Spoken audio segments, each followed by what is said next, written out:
ஒரு வேத புத்தகம்.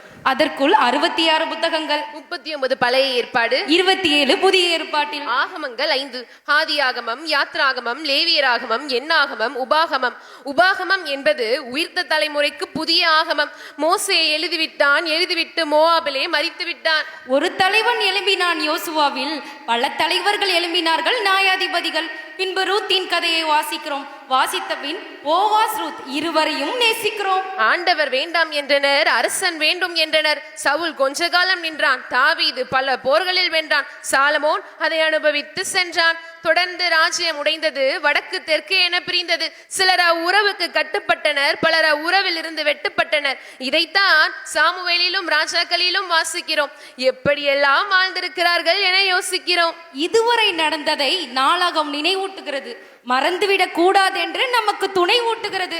எஸ்ரா வேத ஆராய்ச்சியில் நனைந்தான், கட்டளைகளை போதிக்க முனைந்தான். நெகேமியா மதில்களை கட்ட விரைந்தான், மனங்களையும் கட்ட துணிந்தான். எஸ்தரை அழகாய் படைக்க காரணம், அவள் மூலமாய் யூதருக்கு நிவாரணம். செல்வத்தில் செழித்தவன், சோதனையில் குளித்தவன், முற்றிலுமாய் சகித்தவன், இறுதியில் சிரித்தவன். யோபு, உன்னை வாசித்தே என் கண்களை திறந்தேன், என் சிறு சிறு சோதனைகளை மறந்தேன்.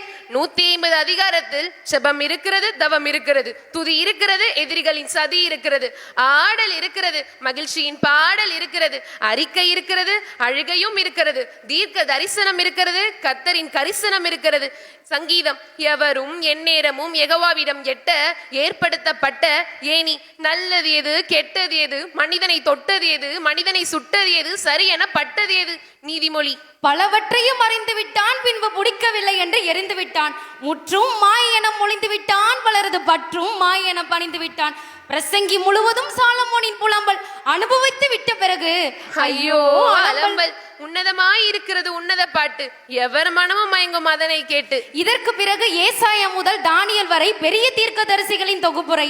தரிசனங்கள், பாரங்கள், ஐயோக்கள், யுத்தங்கள். பிறகு ஆறுதல், தேறுதல், நம்பிக்கையின் சத்தங்கள்.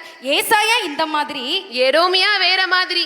யூதா சீர்கெட்டது, கர்த்தரிடத்தில் அது பேர் கேட்டது, நியாய தீர்ப்பதனை தொட்டது, யூதா விழுந்து விட்டது. எரோமியா தொடர்ந்து புலம்புகிறான், யெகோவாவின் கோபத்தை விளம்புகிறான். எசேக்கியேல் கண்டது எருசலேமுக்கு கண்டனம், தலைவர்கள் தவறி சென்றது உவமைகளின் பிரகடனம். எங்கு பார்த்தாலும் பரபரப்பு, எகிப்தின் மீது நியாய தீர்ப்பு, புதிய காவல், புதிய மனம், புதிய கோவில், புதிய இடம்.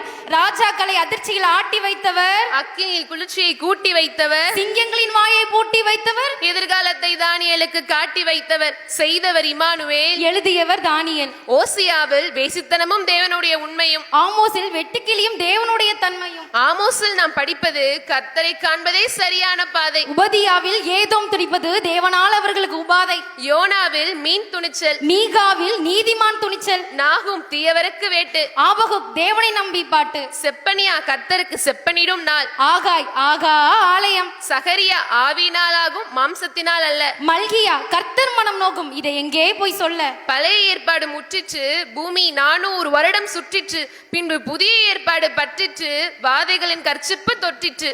எம்பெருமான் இயேசுவின் பிறப்பு, வளர்ப்பு, சிறப்பு, மரிப்பு, உயிர்ப்பு, உயர்வு. இதுதான் மத்தேயு, மார்க்கு, லூக்கா, யோவான். இதை விசுவாசிப்பவன் பரலோகம் போவான், இதை விசுவாசியாதவன் பாதாளத்திலே சாவான். ஆவியானவர் புவிதனில் வருகை, திருச்சபையில் புதியதோர் தொழுகை, அப்போஸ்தல ஊழிய ஆரம்பம், அகிலமெங்கும் நற்செய்தி பேரின்பம்.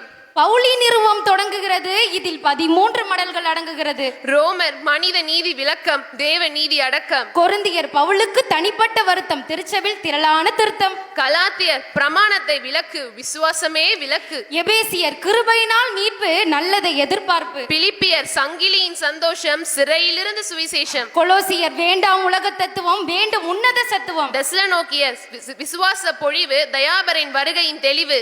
தீமோத்தேயுவுக்கும் தீத்துவுக்கும் அறிவுரை, ஆலய நடத்தும் பணிந்துரை. பிலமோனுக்கு ஒரு சிறுவுரை, புகைசுவுக்கு பணிந்துரை. எபிரேயர் இயேசு சடங்குகளின் பிரதிபலிப்பு, மெல்கிசதேக்கின் முறையிருப்பு, விசுவாச ஜாமவான்களின் அணிவகுப்பு, நம் விசுவாசம் பயிலும் குடியிருப்பு. யாக்கோபு சொல்லை குறைத்துக்கொள், செயலை நிறைத்துக்கொள். பேதுரு சிதறியிருந்தவர்களின் சிந்தையை சீர் செய்ய, பதறியிருந்தவர்களின் நெஞ்சங்களை நேர் செய்ய, இருமுறை வலை வீசினான், கிறிஸ்தவத்தை நிலை பேசினான். வெளிச்சத்தில் நட, விசுவாச அன்பில் நட, வார்த்தையில் நட, இது யோவானின் வேண்டுகோள். வேண்டுகோள், 3 மடலின் தூண்டுகோல். யூதா, வீணர்களை குறித்த எச்சரிப்பு, விசுவாசத்தை குறித்த உச்சரிப்பு. இறுதியாக வெளிப்படுத்தின விசேஷம், சபையின் நிலவரம், சர்வதேச கலவரம், ஆண்டவர் வருகை காற்று, 1000 வருட அரசாட்சி, பிசாசுக்கு முடிவு, அக்கினி கடலிலே அவன் மடிவு.